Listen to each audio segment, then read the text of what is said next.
ಸತ್ಯಂ ಶಿವಂ ಸುಂದರಂ. ಸಾಧಾರಣ ಬಡ ಬ್ರಾಹ್ಮಣ ಕುಟುಂಬದಲ್ಲಿ ಹುಟ್ಟಿದಂತಹ ಪಶ್ಚಿಮ ಬಂಗಾಳದ ಮುಖ್ಯಮಂತ್ರಿ ಮಮತಾ ಬ್ಯಾನರ್ಜಿ ಮಾಟಿ ಮನುಷ್ಯ ಅಂದ್ರೆ ಅಮ್ಮ ಮಣ್ಣು ಮತ್ತು ಮನುಷ್ಯ ಎನ್ನುವ ಸ್ಲೋಗನ್ ನಿಂದ ತನ್ನ 15ನೇ ವಯಸ್ಸಿನಲ್ಲಿ ರಾಜಕೀಯಕ್ಕೆ ಪ್ರವೇಶ ಮಾಡಿದಂತಹ ಧೀಮಂತ ಹಿಂದೂ ಸಿಂಹಿಣಿ ಹಿಂದೂ ಕಲ್ಚರ್ಗೆ ವಿರೋಧವಾಗಿರುವಂತಹ ಕಮ್ಯುನಿಸ್ಟ್ ಪಕ್ಷವನ್ನು ಕಲ್ಕತ್ತಾದಲ್ಲಿ ಹೆಸರೆಳೆದಂತೆ ಮಾಡಿ ಕೊನೆಗೆ ಅಧಿಕಾರ ಹಣದ ದಾಹಕ್ಕೆ ಬಿದ್ದು ಹಿಂದೂಗಳದ್ದೇ ರಕ್ತ ಪಿಶಾಚಿಯಾದದ್ದು ಹೇಗೆ?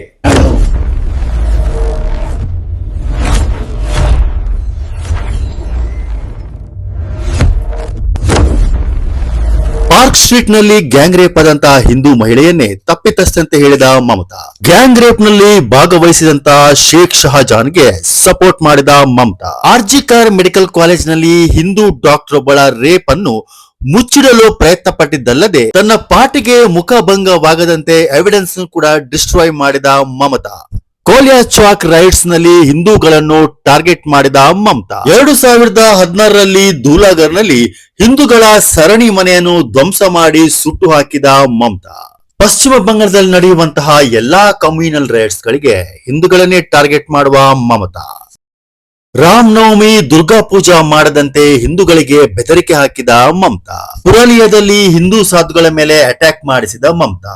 ಹೀಗೆ ಹೇಳ್ತಾ ಹೋದ್ರೆ ಹಿಂದೂಗಳ ಮೇಲೆ ಮಾಡಿದ ಅತ್ಯಾಚಾರಕ್ಕೆ ಕೊನೆಯೇ ಇಲ್ಲ. ಹಣ, ಅಧಿಕಾರ, ಅಂತಸ್ತು ಬಂದ್ರೆ ಯಾವ ಮನುಷ್ಯ ಕೂಡ ಬದಲಾಗಬಹುದು ಎನ್ನುವುದಕ್ಕೆ ಬಡ ಕುಟುಂಬದಲ್ಲಿ ಜನಿಸಿ ಬಡತನವನ್ನು ಕಂಡು ಹಣವಿಲ್ಲದ ಕಾರಣ ತಂದೆಯನ್ನು ಉಳಿಸಕ್ಕಾಗದೆ ಮನೆಯಲ್ಲಿ ಎಲೆಕ್ಟ್ರಿಸಿಟಿ ಇಲ್ಲದ ಕಾರಣ ಬೀದಿ ಲೈಟ್ ಕೆಳಗಡೆ ಓದಿ ಗ್ರಾಜುಯೇಷನ್ ಪಡ್ಕೊಂಡಂತಹ ಪ್ರಧಾನ ಮಂತ್ರಿಯ ಅಭ್ಯರ್ಥಿಯಾಗಿ ದೇಶವನ್ನು ಮುನ್ನಡೆಸುವಂತಹ ಕೆಪಾಸಿಟಿ ಇರುವಂತಹ ಟ್ಯಾಲೆಂಟೆಡ್ ಮಹಿಳೆಯೊಬ್ಬಳು ಹಣ, ಅಧಿಕಾರ, ಅಂತಸ್ತಿನ ದಾಹಕ್ಕೊಳಗಾಗಿ ತನ್ನ ಪೊಲಿಟಿಕಲ್ ಕರಿಯರ್ ಅನ್ನು ಮುಗಿಸಿದ್ದಾರೆ. ಇಂದಿರಾ ಗಾಂಧಿಯ ಸರ್ಕಾರ ಪೀಕ್ ಅಲ್ಲಿದ್ದ ಸಮಯದಲ್ಲಿ ಮಮತಾ ಬ್ಯಾನರ್ಜಿ ಅವರಿಗೆ ಕೇವಲ 15 ವರ್ಷ. 15 ವರ್ಷದಲ್ಲೇ ಕಾಲೇಜ್ ಪೊಲಿಟಿಕಲ್ ಅಲ್ಲಿ ಧುಮುಕಿದ ಮಮತಾ ಬ್ಯಾನರ್ಜಿ ಅವರು ತಾವು ಓದ್ತಿದ್ದ ಕಾಲೇಜಲ್ಲಿ ಫೇಮಸ್ ಆಗಲು ಶುರುವಾದರು. 15-16 ವರ್ಷದ ಮಮತಾ ಬ್ಯಾನರ್ಜಿಯನ್ನು ಕಲ್ಕತ್ತಾದ ಬೇರೆ ಬೇರೆ ಕಾಲೇಜುಗಳಿಂದ ಭಾಷಣ ಮಾಡಲು ಆಹ್ವಾನ ಬರ್ತಾ ಇತ್ತು.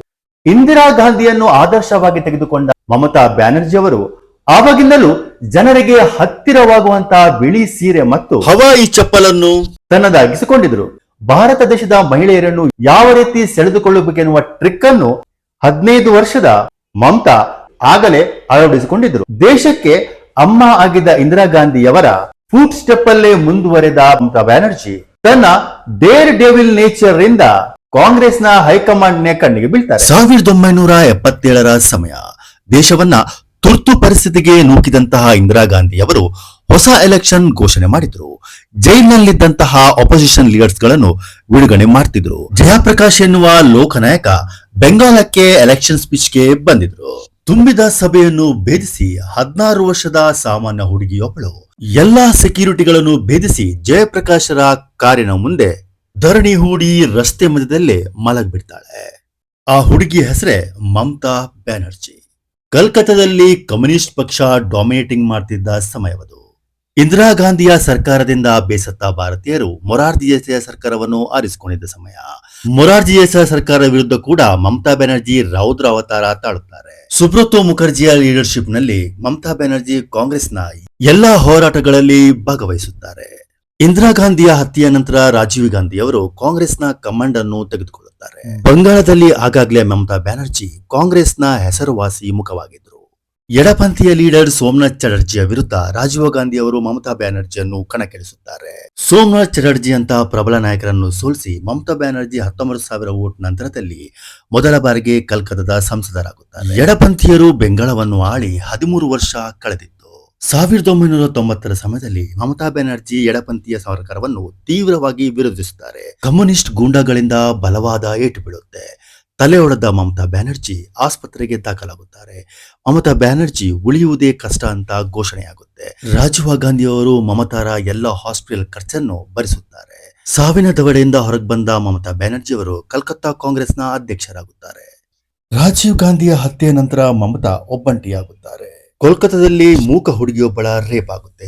ಮಮತಾ ಬ್ಯಾನರ್ಜಿ ಕಮ್ಯುನಿಸ್ಟ್ ಸರ್ಕಾರದ ವಿರುದ್ಧ ಮತ್ತೆ ರೋಡಿಗಿಳಿಯುತ್ತಾರೆ.